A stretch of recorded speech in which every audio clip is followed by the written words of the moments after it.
How to change PIN on Olymp Trade. Hi everyone, welcome back to another tutorial from Trading for Beginners.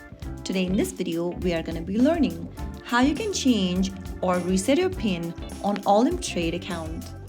First of all, launch open Olymp Trade application on your device and log in. From the home page, go ahead and click on your profile icon at the top left corner. Once you open up your profile section, click Settings from the bottom. And inside Settings, tap on App PIN. On the next page, to change your app PIN, click on Change PIN. Now, enter your current PIN that you've previously set up. Enter a new PIN you want to change to.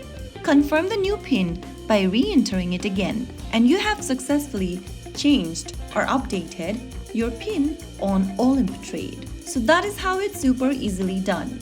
If you found the video helpful, don't forget to like, share, and subscribe to our channel.